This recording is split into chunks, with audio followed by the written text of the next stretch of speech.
Let's have a look. Judgment. Brutal energy. I always say this.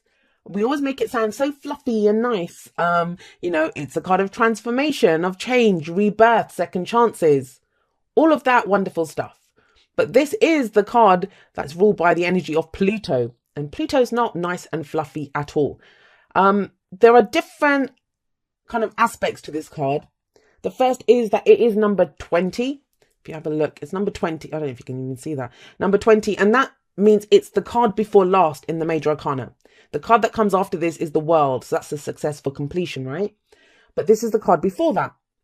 What does it mean by that? Well, it means that, before we can successfully complete that cycle, we have to look back. We look back and we kind of do a kind of review where we look back and think, well, okay, I did this, I did that.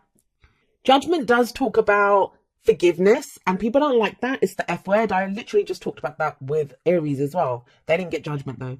But forgiveness is not about condoning what someone else did.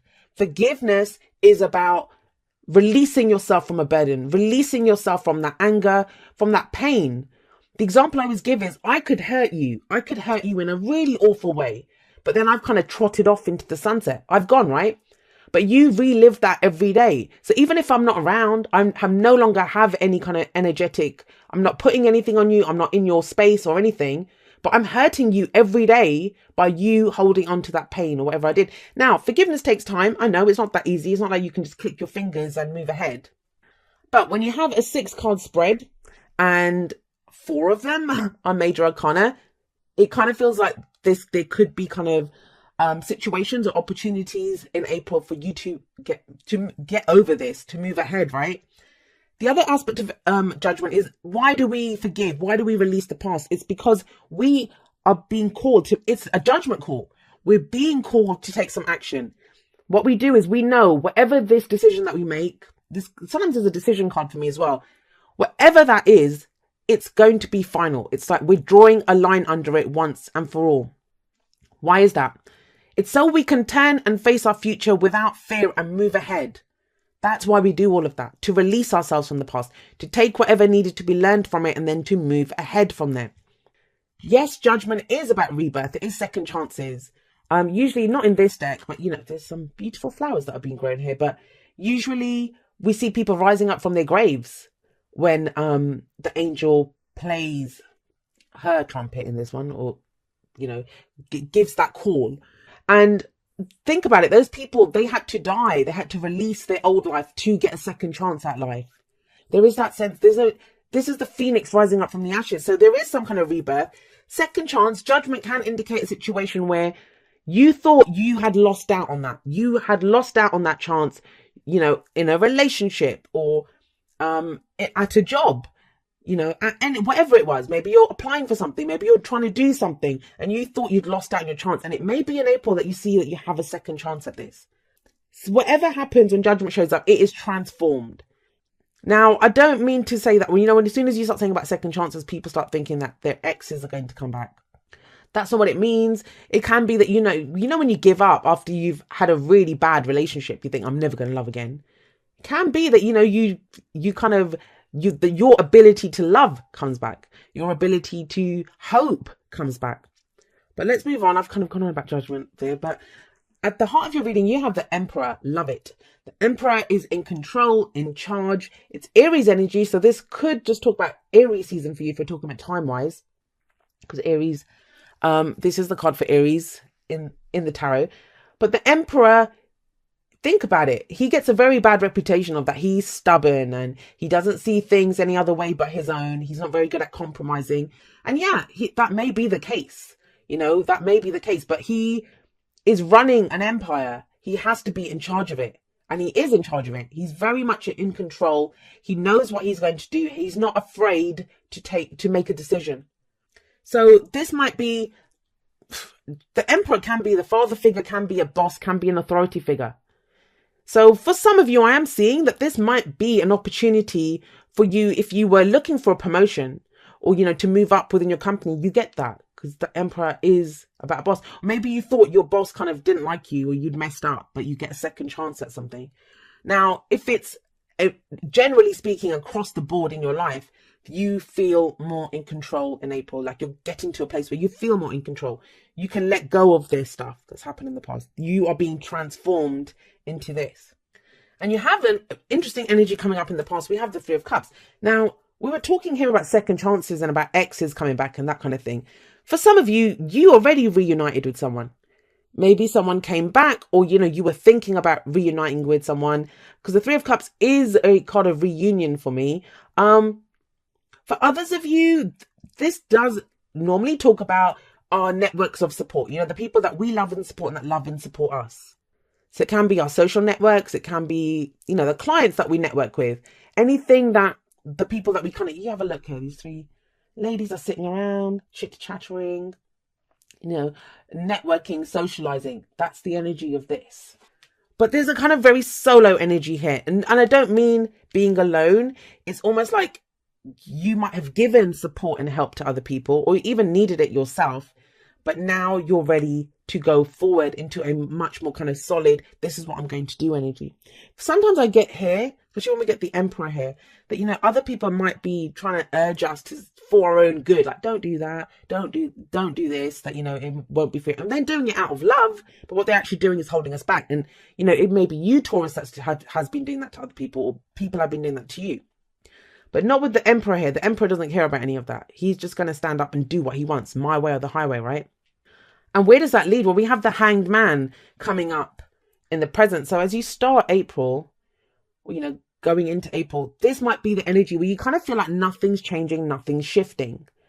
The Hanged Man, it's a card of surrender. It's a card of sacrifice. We sometimes have to give up things when the Hanged Man shows up.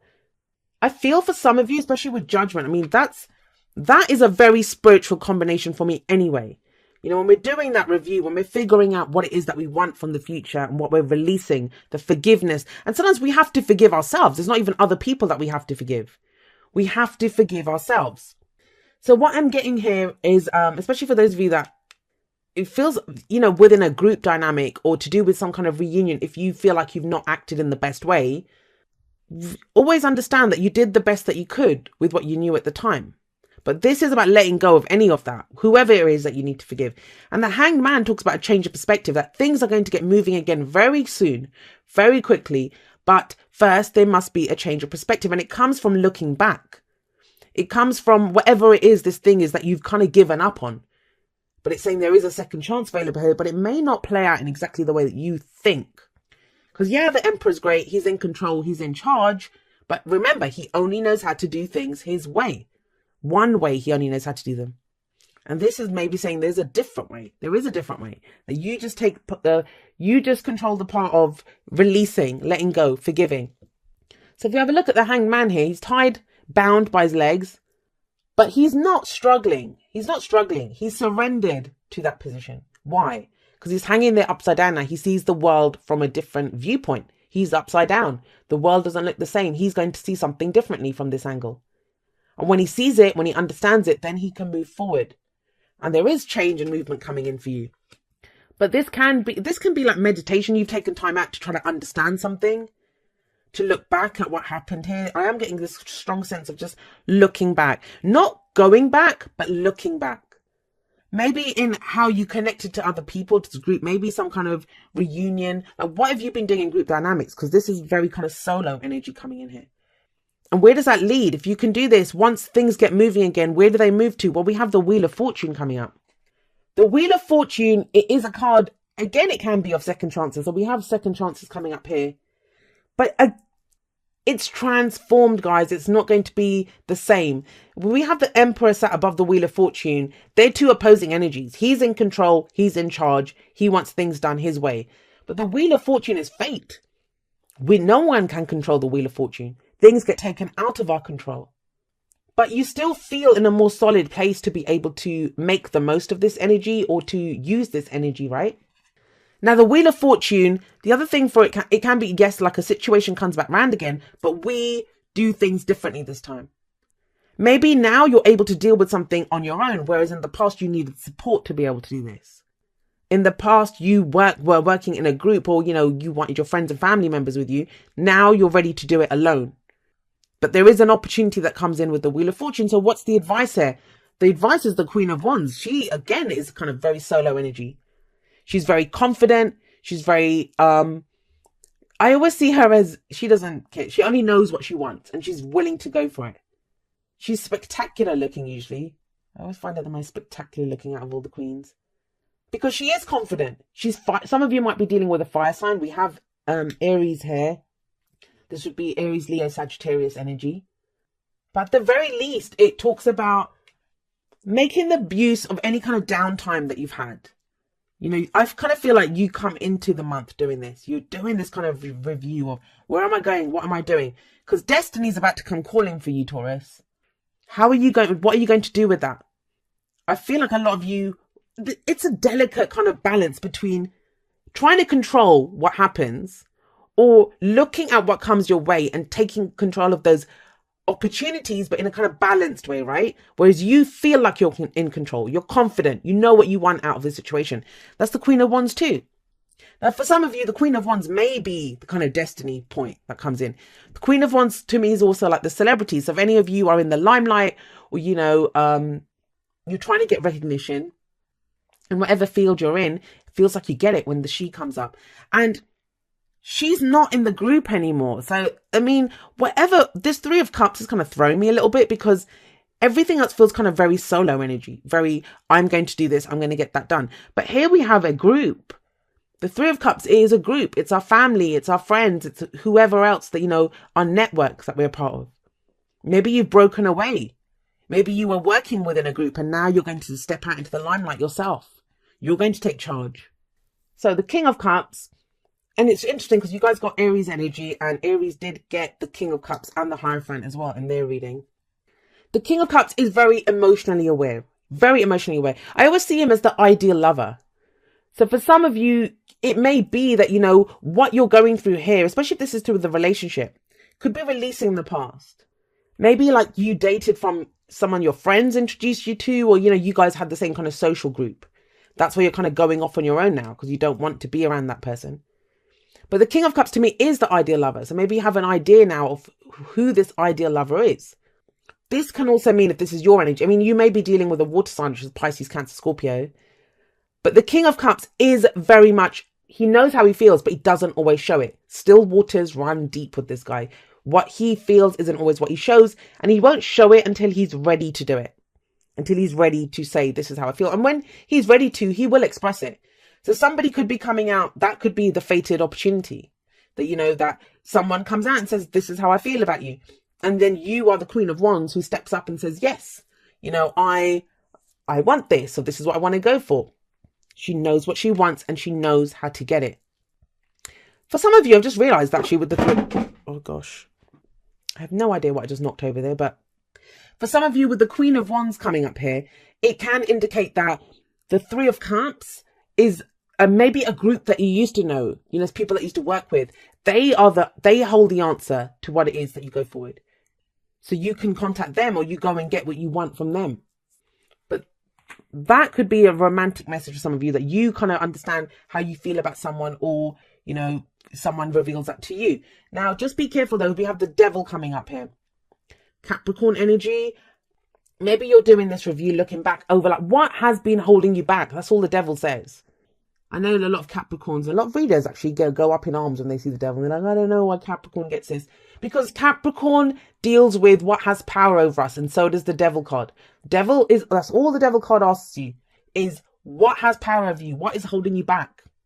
What is stopping you from stepping into your own power?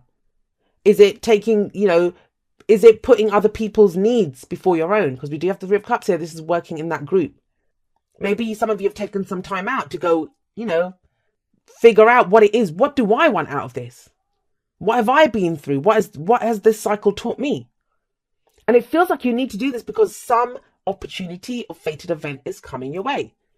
If this is a relationship reading, it can be that, you know, if someone comes in, a new person comes in for you, you kind of do feel like, oh my God, I've known this person forever. Or we're like meant to be together. But with the Wheel of Fortune and the Emperor, I get the sense that, yes, you'll feel more in control, but you're not going to be able to control the whole situation. You'll be in control of yourself. That's the great thing of the Emperor, but you won't be able to control the situation, not with the Wheel of Fortune there. The devil does say, it's a card of, can be codependency, addictions, old behavioral patterns that come up. When we're unsure, that's when we go back. It's temptation, especially here when you see her holding the apple. What are you being tempted by?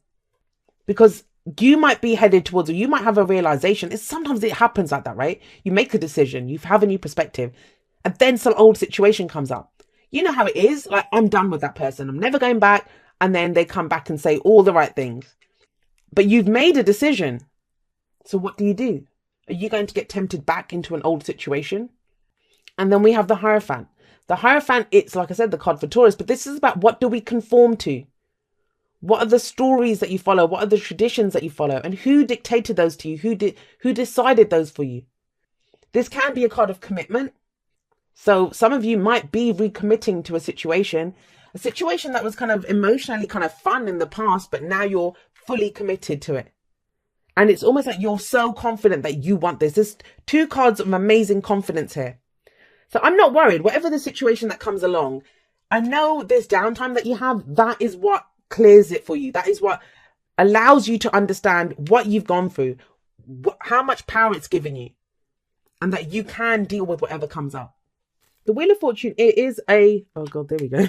The Wheel of Fortune is a card that talks about a change in your luck. I know people see it as a good luck card. It can be, but it's more like a change in your luck. So you are given new opportunities, right? So we have calling in your soulmate. Your prayers, affirmations, and visualizations help bring you together. Is that what you've been doing? Is that what you've been looking back at? Because there is this kind of, but it's coming up as the foundation. So I don't know if this is a situation that kind of keeps coming back around again. But if you are trying to call in your soulmate, and by soulmate, I just mean, a life partner, someone that you want to be in a relationship with, because this is romance angels, then yeah, it looks like that's happening. But it happens through this contemplation, through this review, through releasing. Devil, what's holding you back? Releasing that, and then you can commit. Listen with your heart. You are listening to what is being said to you, but need to listen with a loving heart. That might be because you're dealing with a King of Cups type. They don't always, like I said, he doesn't always say what is going on with him. He won't always say it. And it may be like, especially the Emperor, if he only knows how to do things his own way, if he only has, and a lot of us do that. We have our own idea of what love is. We have our own idea of, well, when I love someone, I do this, this, this. And other people don't love the same way we love. Someone may be trying to tell us something or do something that we just don't understand. And we're trying to, we only know how to do things our own way, like the Emperor. So listen with your heart is what it says. How does it feel? He knows how he feels. So this is very much like the Hanged Man for me. When you're feeling overwhelmed, if you don't know what's going on, take a moment to center yourself. You can see this person kind of floating around, meditating. I kind of get the sense that there's more going on here. It may be a kind of quiet start. I mean, the fire and the fireworks don't start until the Queen of Wands comes in. But this kind of, you are being prepared for destiny. Destiny is coming and calling for you, Taurus. But it kind of feels like you guys are getting your house in order before this comes in. A change in perspective. I'd be very surprised if you guys are the same, like, come May, come your own season. And yeah, Aries is your 12th house. That's going to be about your spirituality, your spiritual beliefs, that all that unseen stuff that's going on, your fears, your doubts, all of that. But you don't even have any of that. This is about you stepping up and being in control.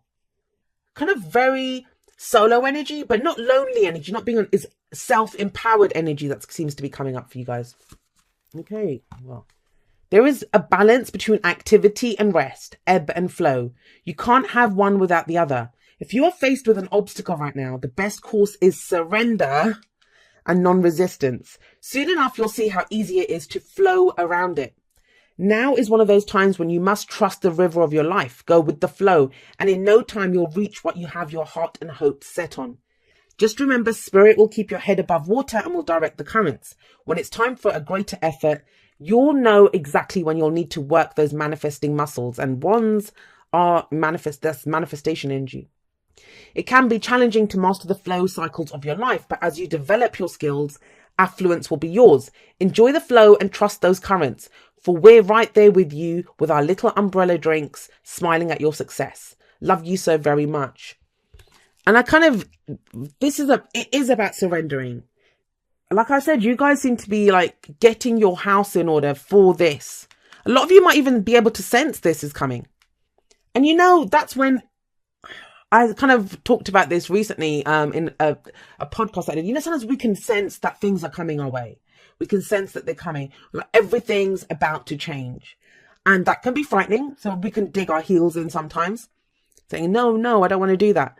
Or other times we can say, okay, well, what's led up to this? Where am I right now? And so when this opportunity comes knocking at our door, we can, commit to it fully, go ahead with it, see what we want, and then go for it with confidence.